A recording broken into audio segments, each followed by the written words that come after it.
Bonjour à toutes et à tous. À nouveau, bienvenue dans ce webinaire de présentation de l'étude intitulée, comme vous pouvez le voir sur les slides, l'impact social et environnemental des concerts et festivals, un enjeu d'importance pour le public. Je m'appelle Lucie Bouchet, je serai la modératrice de ce webinaire. On va commencer par vous présenter ceux qui vont, dans la trentaine de minutes à venir, introduire cette étude, vous expliquer le contexte de sa commande et la nature de ses résultats. Samuel, tu es sociologue de formation, directeur général adjoint de l'agence Bonafide, et tu présides également l'Institut Bonafide. Absolument, bonjour à toutes et à tous. Maxime, tu as cofondé l'entreprise de l'économie sociale et solidaire, donc le ESS nommé Fairly, et tu as également cofondé l'association BMA. Merci d'être là. Merci, bonjour. Et enfin, François, qui ne va pas se contenter d'assurer pour notre confort à toutes et tous la tuyauterie digitale de notre échange, qui est également et surtout responsable de la communication de Fairly. Bonjour et merci à toi, Bonjour tout le François. monde. Je vais commencer, si vous le voulez bien, par poser quelques questions à Samuel et Maxime pour découvrir l'étude et vous en donner un certain nombre de traits saillants. Je vous invite pendant tout le temps de la présentation à poser vos questions dans le chat, histoire de pas les oublier entre-temps. Et François ou moi les poserons à ces messieurs à l'issue de la présentation. Allez, Maxime, on commence sans transition. Ce sont les deux structures que tu as cofondées, BMA Impact et Fairly, qui ont conjointement commandité cette étude. Est-ce que tu peux nous expliquer rapidement dans quel but et en deux mots nous dire aussi ce qu'on fait dans ces deux structures que peut-être toutes les participantes et participants ne connaissent pas? Bien sûr, alors BMA Impact, c'est une association qui produit depuis quelques années maintenant de la recherche et des études concernant le développement durable appliqué à la musique live. C'est une asso qui a eu une autre vie par le passé, BMA venant du nom blockchain Maillard à l'époque, technologie avec laquelle on a arrêté de travailler il y a un petit moment maintenant. On produit donc des études, des outils, des analyses sur ce qui fait en fait l'impact du secteur culturel et plus précisément de la musique live. Et depuis 2 ans, on a lancé un processus qui est donc financé par le CNM et le ministère de la Culture, qui consiste à agréger de la donnée sur la perception de la RSE et de ses enjeux, ses contraintes par les professionnels du secteur de la musique live et maintenant par le public. Donc l'an dernier, on a fait une grande étude qui est disponible aussi sur le site bma-impact.org concernant la réception donc des enjeux, des critères RSE au sens large, hein, d'ailleurs, pas que environnemental, aussi sur le point de vue ESS, sur voilà, l'égalité de genre, sur l'inclusion, la localité ou non des impacts d'un événement. Donc, on a présenté par région à des représentants, représentantes de la filière, ces différents critères, ce que ça signifiait pour eux en termes de contraintes aussi, pour essayer de comprendre comment ils pouvaient s'y adapter dans leur travail et dans leur activité à l'année, quel impact ça avait sur eux également. Euh, et là, cette année, on a donc voulu passer à une étude des publics, donc pour comprendre comment ces enjeux étaient perçus par les spectateurs, spectatrices de nos événements. Voilà, que je ne vais pas spoiler, on va y revenir juste après. Ce que vous voyez juste en dessous de là, c'est une chose sur laquelle je reviendrai peut-être par moment. C'est une question similaire à celle qui a été posée au public cette année, mais avec les réponses des pros l'an dernier. C'est un des tableaux. La question était de savoir quels étaient, d'après eux, les critères les plus importants en termes de RSE à appliquer, les plus urgents d'une certaine manière. Mais on reviendra un peu plus tard sur ces chiffres. Et je me dépêche de faire le SS, donc en fait, développe des logiciels de gestion et d'impact pour le secteur de la culture. On a voilà, un logiciel de gestion d'événements qui existe déjà depuis un moment. Et maintenant, on crée et on développe depuis presque 2 ans maintenant un logiciel qui s'appelle Fairly Score, qui devrait sortir en mars 2024 et qui publie notamment, enfin qui aide en gros, qui va aider les festivals et salles de musique à calculer leur impact et par la suite à afficher ces impacts au grand public. Donc les deux projets sont bien évidemment liés par la nature et l'objet, mais on a aussi décidé de scinder en fait les deux activités en disant voilà qu'il y avait toute une partie qui était d'utilité publique, des études, il y a plein de données et de processus qu'on met en open source, et il y a une partie qui est plus de l'ordre du logiciel et qui a besoin d'être séparée, donc on a développé avec Fairly. Voilà, et on reviendra peut-être sur cette dichotomie par la suite. Mais je pense que c'est très clair et que ça nécessitait d'être effectivement présenté en préambule. Merci beaucoup. Samuel, quelle est la méthodologie qui a été employée pour cette étude et est-ce que tu peux nous en communiquer les éléments les plus saillants? Absolument. Donc, nous, chez Bonafide, on était très contents quand François et Maxime sont venus nous voir parce que je trouve que cette étude, elle est relativement originale comme le sujet, c'est-à-dire qu'on a beaucoup étudié les renoncements aux modifications de pratiques de consommation des Français, effectivement sur le tourisme, sur le voyage, sur l'alimentation et tout ce qu'on veut. Très peu sur ce sujet finalement de l'impact social et environnemental des salles de concert. Pour que l'étude soit juste et dise des choses pertinente. On s'est évidemment intéressé à la cible qui va au concert. C'est-à-dire qu'on n'a pas pris un échantillon national de Français parce que ça, on aurait eu des gens non concernés. Et ce qui nous intéressait, c'était d'avoir vraiment l'avis des concernés. Donc, on a extrait d'un échantillon de plus de deux représentatifs de la population de plus de 2000 personnes sur une question de critères de tri qui était la fréquentation des concerts hors opéra et musique classique. On a décidé de mettre la barre à 2 fois par an, d'exclure ceux qui n'y allaient qu'une fois et ceux qui n'y allaient jamais, évidemment, 2 fois par an ou plus, puisqu'on s'est dit que c'était quand même là le cœur de cible, le public régulier, 2 fois par an, c'est pas mal, et que donc on a un avis fondé sur des pratiques et une appétence pour les concerts, ce qui me semblait le minimum sur le sujet. Et vous voyez sur la slide qu'évidemment, euh, les sondages, ça marche toujours. Vous avez beaucoup plus de jeunes au concert qui vont au concert que de retraités de 65 ans et plus. Donc, c'est rassurant. Est-ce qu'on peut du coup maintenant voir les traits saillants de l'étude? Alors, les traits saillants, je vais passer rapidement, mais parce que Maxime, après, vous détaillera les chiffres plus en détail, mais on peut en retenir trois. C'est qu'effectivement, dans un contexte, et ça ne vous étonnera pas, où l'opinion publique au sens large, et les jeunes en particulier, sont quand même de plus en plus sensibles à l'urgence écologique, aux enjeux écologiques, aux impacts sociaux et aux impacts sur la planète. Évidemment, le fait que les salles, les festivals, les événements aient des engagements RSE forts est considéré comme prioritaire par le public.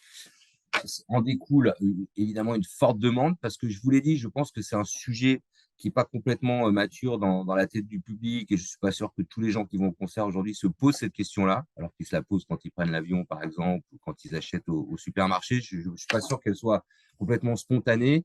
Donc, il y a effectivement une forte demande d'infos parce que le sujet est nouveau et un accueil très positif qu'on a testé sous plusieurs formes d'ailleurs, de l'appli ou je crois du score que vous a montré Maxime, un peu sur la forme du Nutri-Score qui a beaucoup de succès, que les gens aiment. Et voilà, l'idée d'avoir un truc un peu simple, mais à la fois fouillé sur les impacts, sur les impacts d'une salle et une idée qui plaît et qui répond à une forme de demande. Et évidemment, en cohérence, une partie du public se déclare susceptible de choisir ses sorties en fonction de cette information, c'est-à-dire de faire le choix d'une salle ou d'un événement en fonction de son score RSE. On est à un peu plus de 1 sur 2 chez les spectateurs réguliers au sein de l'échantillon qui dit ça, avec, pour être tout à fait honnête avec vous, une large majorité sur l'opinion la plus molle qui est plutôt, ça pourrait plutôt influencer mes choix. Ceux qui disent tout à fait ne sont que 9%, donc c'est sans doute eux vraiment le noyau dur des gens qui sont sensibles à l'info, mais ça veut dire qu'il y a évidemment toujours aussi un hiatus entre le passage des intentions aux actes, mais ça veut dire que le sujet est important. Ça veut dire qu'aujourd'hui, je vous l'ai dit, je trouve qu'il n'est pas encore complètement mûr et complètement pensé, sans doute par les spectateurs, et que donc cette pensée fait qu'on a besoin d'infos, et ça peut devenir, et ça va sans doute devenir, de manière grandissante, un levier de choix des concerts. Même si on prend en débat, je pense qu'il ne faut pas surestimer ce levier-là et que quand vous êtes fan de Céline Dion, de Mylène Farmer ou de Red Hot Chili Peppers, vous allez les voir parce que c'est eux avant de vous soucier de l'impact de Bercy ou de l'Arena ou du Stade de France. Mais il n'empêche qu'effectivement, ça va devenir un déterminant supplémentaire des choix de concert et des choix de lieu. En résumé. Voilà, alors je vais vous donner quelques chiffres sur ce que je vous ai dit. Vous voyez, 83% des personnes, spectateurs réguliers de concerts et de festivals, qui trouvent qu'il est important de s'engager, PESA, les concerts s'engagent à communiquer et progresser sur les enjeux RSE. Ce qui est intéressant, c'est les 18-24 ans, où vous en avez presque un sur deux, 45% qui dit oui, c'est très important. Donc, c'est ce que je vous disais, on sent quand même que chez les jeunes, il y a cette envie, effectivement, d'exemplarité, de mesure de l'impact, de réduction de l'impact et de communication sur le sujet. On voit que c'est quand même le fait de juger ça important décroît un peu avec l'âge et que c'est vraiment que c'est les jeunes qu'on considère que c'est important, même si ça fait consensus. 83%, c'est un chiffre qui fait consensus et un tiers du public et près d'un tiers des jeunes plutôt qui dit très important montre en tout cas qu'il y a une attente qui est au-delà du simple déclaratif et du politiquement correct. Le tressaillant 2, qui est un autre tressaillant, parce qu'on n'en a pas parlé dessus là, mais qui est très intéressant en fait, c'était on a demandé au public de hiérarchiser en fait les mesures RSE qui jugeaient les plus importantes. Hein. La question, elle était assez simple. Vous mettiez une note de 0 à 10, 0 pas important du tout, 10 très important. Là, vous avez la moyenne. Ce qui est intéressant, c'est de voir qu'elles sont toutes très largement au-dessus de la moyenne. La dernière est à 5,9. Donc ça, c'est la première chose. Ça veut dire qu'effectivement, elles sont toutes jugées plutôt bienvenues et importantes. Mais il y a une vraie hiérarchie et qui est très intéressante parce qu'elle n'est pas spécifique. Elle vous est pas spécifique. Elle n'est pas spécifique aux salles de concert. On retrouve en tête, en fait, les grandes préoccupations écologiques ou environnementales de l'opinion aujourd'hui. Vous pourriez tester sur n'importe quel sujet, on aurait à peu près ça. Le tri sélectif, parce qu'effectivement, on sort de 10, 20, 25 ans de sensibilisation. Les gens, ils sont habitués, ils savent ce que c'est. Donc, ça leur paraît important. L'accessibilité pour les handicapés, qui est dans tous les sondages, quand vous mettez accessibilité pour les personnes handicapées, ça arrive toujours en un ou en deux des attentes de l'opinion, qui a l'impression que rien n'est jamais fait en fait sur ce sujet-là, que rien ne progresse et que donc ça reste toujours à faire. Et puis évidemment la sensibilisation au plastique, à l'interdiction des plastiques, sujet médiatique, sujet d'opinion. Donc, on retrouve une forme de hiérarchie de thèmes qui sont ceux des attentes principales de l'opinion en matière d'écologie. Et vous voyez que ça arrive avant les questions de gouvernance, nettement avant les questions de gouvernance, de parité, ou ce qui vous serait plus spécifique, enfin, ce qui serait plus spécifique aux organisateurs de concerts, la limitation des jeux de lumière d'écran qui arrive en dernier. Donc, il n'y a pas d'adresse du public de demande particulière liée à l'activité concert, mais il y a une attente de réduction de l'impact et de gestes écologiques et sociaux à l'égard des salles comme à l'égard d'autres lieux ou d'autres institutions. En fait. Le tressaillant 2, on en a parlé, c'est la forte demande d'infos. Là encore, vous voyez, presque 3/4 qui disent qu'il est utile que le public soit spécifiquement et précisément informé des engagements de l'organisation en termes de RSE.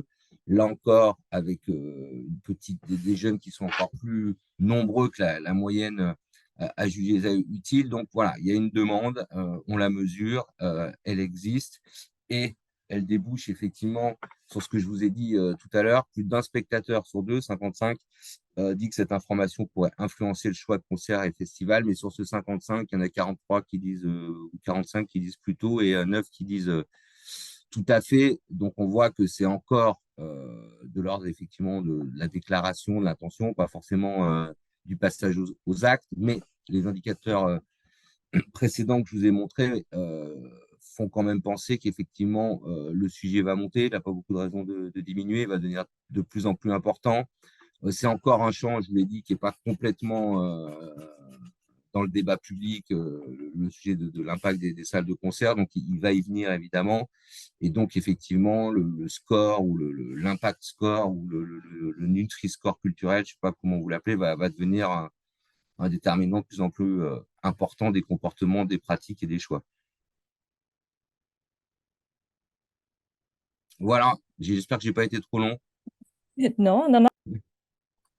Pardon, tu as anticipé certaines de mes questions, mais je reviens quand même sur cette question de l'âge des publics et de certains aspects qui peuvent paraître contradictoires dans ces réponses. On voit donc dans cette étude que les répondantes et répondants de moins de 35 ans semblent être la catégorie d'âge la plus sensible aux questions RSE. Hein, c'est un des premiers points que tu as mis en avant. Et pourtant, dans le baromètre du live, du Prodis 2022, ce qui a été confirmé par l'étude du CNM en 2023, on voit que ce sont aussi les publics qui plébiscitent le plus fortement les spectacles de très grande jauge. Qu'est-ce que tu penses de de ce qui pourrait sembler une forme Je d'incohérence sur laquelle on trouve aime bien que en général pointer illustre parfaitement ce que j'ai dit et des injonctions contradictoires qu'on peut tous avoir en nous. C'est-à-dire que, effectivement, les jeunes sont sensibles aux sujets écologiques, aux sujets de limitation de préservation de la planète, etc. Il y a aucun doute. Et donc, ils le disent quand on leur demande. Mais ils sont aussi fans. Ils sont aussi fans de tel ou tel rappeur, de tel ou tel artiste. Et dans ce cas-là, voilà, c'est le plaisir individuel qui l'emporte sur la conviction. C'est pas si simple. En fait, on est dans une société où c'est de plus en plus dur de gérer plaisir et conviction, ou en tout cas conviction politique, et ça se voit beau. Enfin, cette contradiction, on la retrouve dans plein de champs de la consommation. Voilà, vous pouvez faire du vélo, refuser votre voiture et puis bam, prendre un avion parce que vous avez envie de partir avec votre nana ou votre mec en week-end. Ça arrive tous les jours. Vous pouvez avoir une alimentation très circuit court, aller tous les jours à la map et avoir un iPhone. Eh Vous en ouais. connaissez plein, des gens comme ça. Bon, bah, voilà, donc vous pouvez Oui, dire, oui, parmi nous aussi, hein, je pense. et je mets tous, Ouais, ouais. et en fait, c'est ça la nouveauté, et ça vaut pour les concerts comme la nouveauté de la société, c'est qu'effectivement, il y a 15-20 ans, on consommait sans trop se poser de questions. On consommait parce qu'on pouvait se l'acheter, parce que ça nous faisait plaisir, parce qu'on aimait, etc. Aujourd'hui, rentre tout un tas de considérations éthiques, sociales, écologiques, etc., mais qui ne sont pas forcément toujours Hmm. conciliables avec le désir individuel. Donc, en fait, pour moi, ce n'est pas une contradiction. C'est les deux faces de la même pièce, quoi. Ouais, c'est Hmm. les deux phases. J'ai envie de voir tel rappeur parce qu'il est génial. Et voilà, je ne vais pas me préoccuper de l'impact Hmm. de la salle. Et puis, mais quand on me dit est-ce que c'est important, bah oui, c'est important parce que je pense que c'est important. En fait, voilà.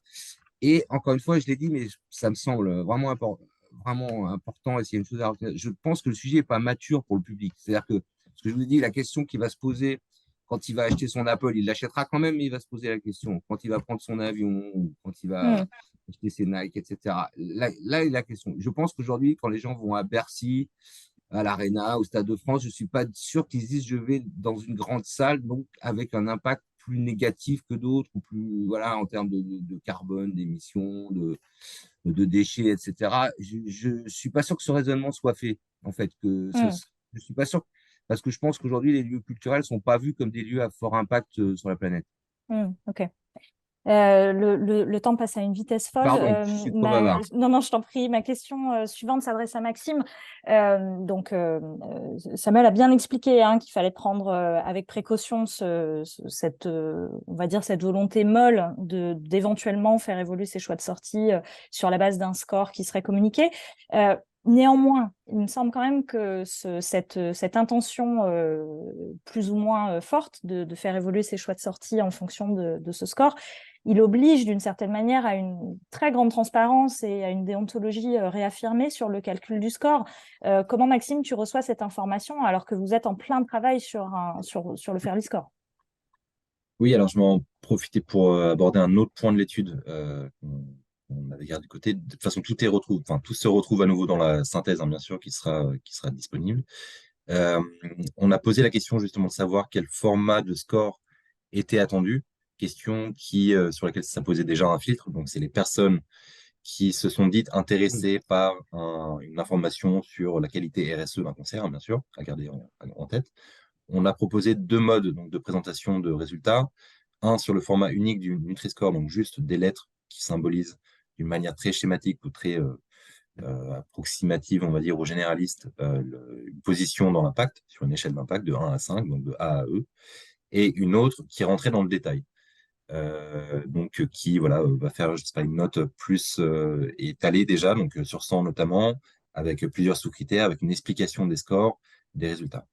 Et il se trouve, alors je ne le vois pas là parce que je suis dans le track, à notre heureuse surprise, il y a eu un résultat assez clair en faveur en fait, d'un résultat assez complexe, pas seulement parce que les gens souhaitent qu'on leur prenne la tête avec des choses très très très détaillées, et les gens ne sont pas tous geeks ou nerds sur ces questions-là, Je pense que derrière, il y a une volonté de transparence et de compréhension qui est assez légitime, qui vient à la fois des publics, mais aussi des pros auxquels on discutait, auxquels on a parlé en fait de cette notion de scoring et cette notion de critères d'impact et de mesure d'impact.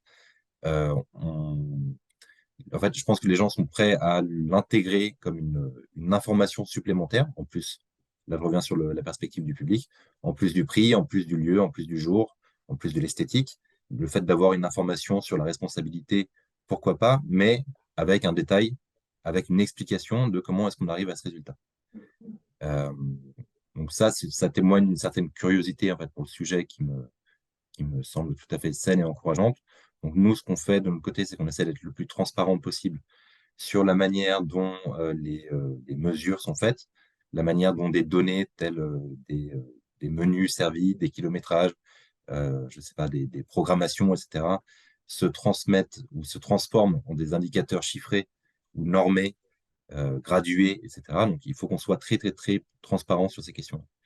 Et c'est un processus qu'on avait commencé l'an dernier avec BMA, en consultant notamment les professionnels et en leur présentant donc, ces critères d'impact.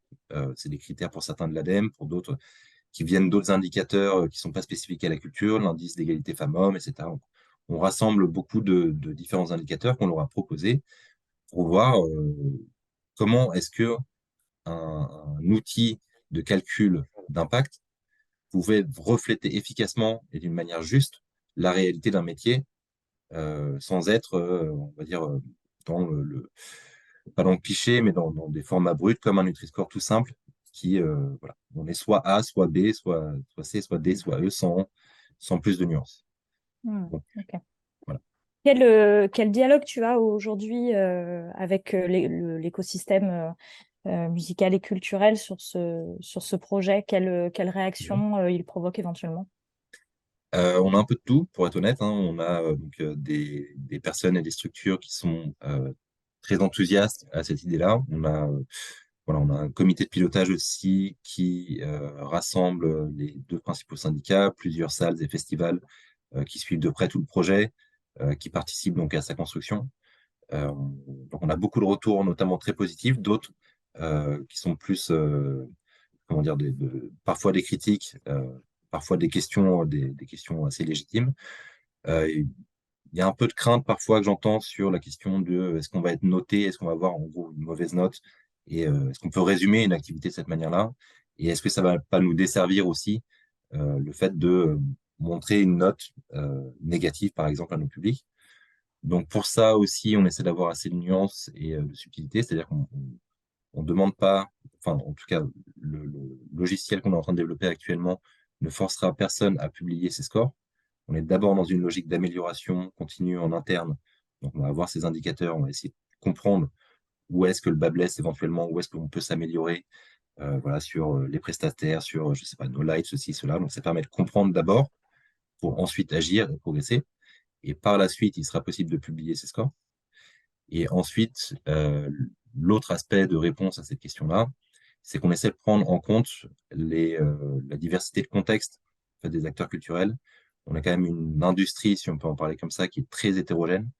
Il n'y a pas vraiment de normes d'un festival. Donc, on est dans une industrie de prototype. J'avais entendu quelqu'un dire ça une fois. Donc, chaque festival espère ou entend être unique.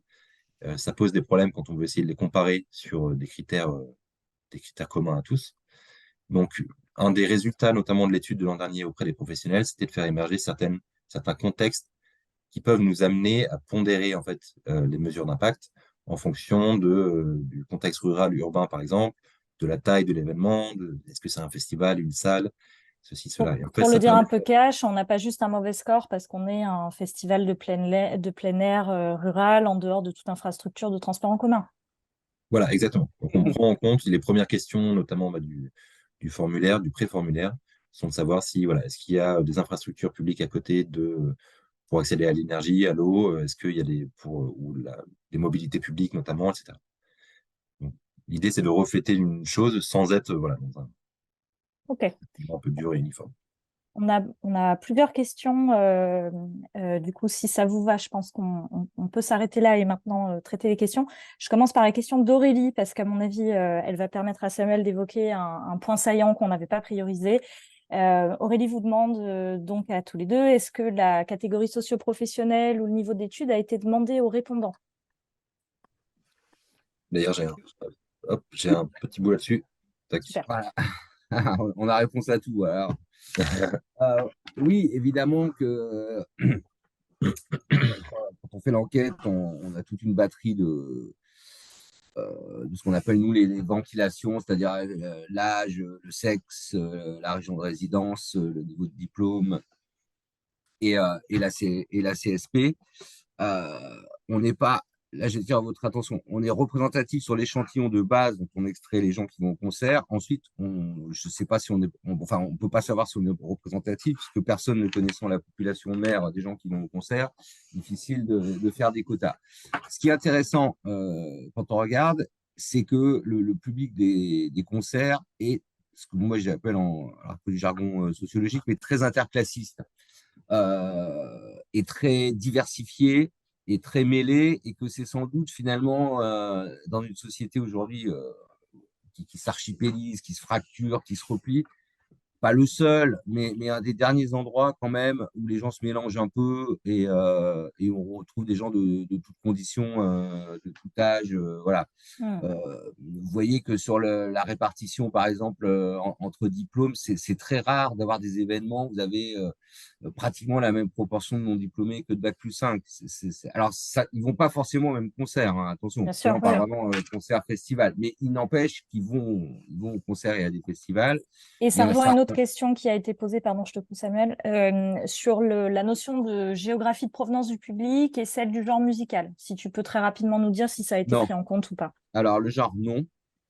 Pour une raison simple, hein, c'est que quand vous êtes sur un échantillon de 430, si vous allez trop bas dans les sous-catégories, vous n'avez plus assez de répondants et donc vous avez des stats qui sont, voilà, qui sont pas robustes et qui sont pas fiables. Donc si on avait mis, je sais pas, rock, jazz, rap, musique du monde, etc., on aurait beaucoup trop de catégories et pas assez de répondants dedans. Donc ça aurait demandé des moyens bien plus coûteux et supplémentaires de grossir les échantillons pour avoir des réponses par type de musique. Et pareil pour la géographie. Ouais, non, mais c'est très clair Voilà, et c'était la important de même le raison. préciser. Mais voilà, je vous ai mis une étude qu'on avait fait pour le théâtre de la ville, alors il y a longtemps, mais c'était intéressant parce que dans les spectateurs du théâtre de la ville, vous avez plus de 63% bac+5, vous voyez que dans les concerts, vous en avez 23%. Donc, je trouve que voilà, c'est un lieu, on parle souvent de démocratisation culturelle. Pour le coup, concert, festival, ça reste accessible à tout le monde et les pratiques sont assez également réparties, quel que soit l'âge, le genre, pour le coup, ou l'appartenance sociale, ce qui est plutôt intéressant. On a la question de Maxime également qui me semble importante. Donc Maxime du collectif des festivals nous demande, concernant le score environnemental de la culture ou musique live, quelle serait l'organisation pour traiter la donnée de manière indépendante et impartiale? N'avez-vous pas peur d'une résistance des publics face à une application EcoScore qui serait développée par le secteur lui-même? Être à la fois juge et partie peut poser des problèmes de crédibilité. Je pense que c'est plutôt pour Maxime, celle-là. Oui, oui, tout à fait. Il y a un vrai enjeu qui est de, comment dire, inclure les professionnels sans tomber dans une forme de complaisance qui finirait par donner une bonne note à tout le monde, tout simplement, puisque voilà, on se juge soi-même. D'où le fait d'avoir notamment ces comités de pilotage. Alors, c'est pas facile dans le sens où on fait cohabiter en fait des représentants directs de la filière, donc les acteurs, les organisateurs, organisatrices de festivals, de salles, etc. Les syndicats, on veut aussi avoir une partie qui représente un conseil scientifique, donc qui s'assure de la validité, on va dire, déontologique ou scientifique des scores qui sont proposés. Ensuite, il y a beaucoup de choses quand même qui sont assez objectives dans le sens où, en tout cas, elles sortent du champ des professionnels de la culture. On s'appuie beaucoup sur les critères de l'ADEME. Tout ce qui est, d'une manière générale, tout ce qui est calcul d'émissions carbone va être plus ou moins objectif, puisqu'en fait, on prend juste des données qu'on croise avec des facteurs d'émission, et ça nous donne en fait voilà, des sommes d'émissions CO2 au final. Donc sur ça, il n'y a pas vraiment d'interprétation possible. On donne d'ailleurs cette valeur au même niveau que les autres piliers de score. Donc on l'extrait pour que les gens aient toujours accès à cette partie-là. Et sur ce qui est du score, on va dire, donc des notes sur 100 ou de leur traduction par la suite en lettres, etc.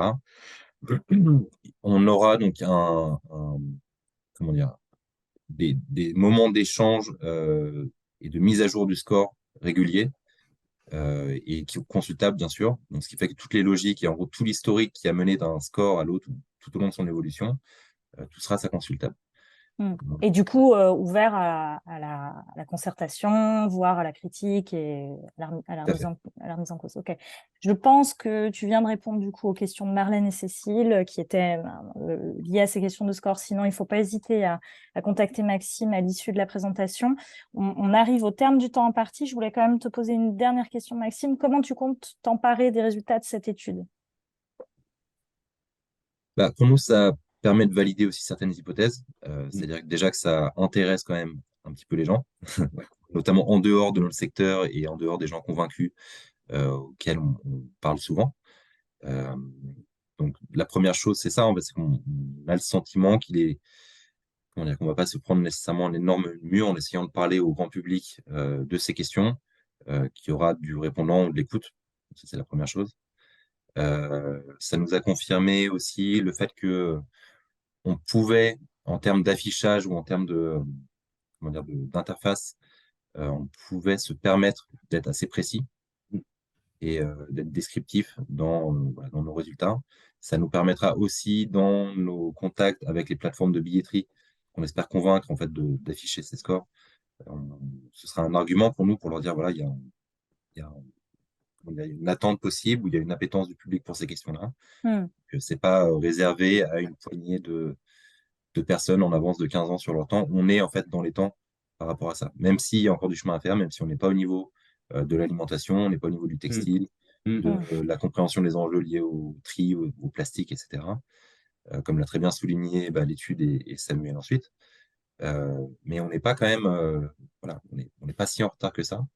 Et il faut se rappeler qu'une chose comme le Nutri-Score, par exemple, ça a été créé en 2017 ou 2018, il me semble. Il y a eu une étude dessus il y a assez peu de temps de l'Observatoire de l'alimentation, il me semble, qui montrait qu'aujourd'hui, 94% des gens savent ce qu'est le Nutri-Score et 90% savent l'attribuer à sa fonction véritable.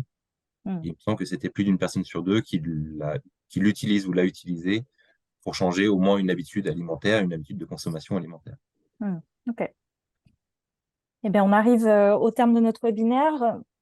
Je vous remercie toutes et tous d'avoir pris le temps d'y participer ou de le regarder en replay, puisque celui-ci est dorénavant disponible en replay. J'espère que cette présentation vous aura donné envie de vous plonger dans les résultats de l'étude.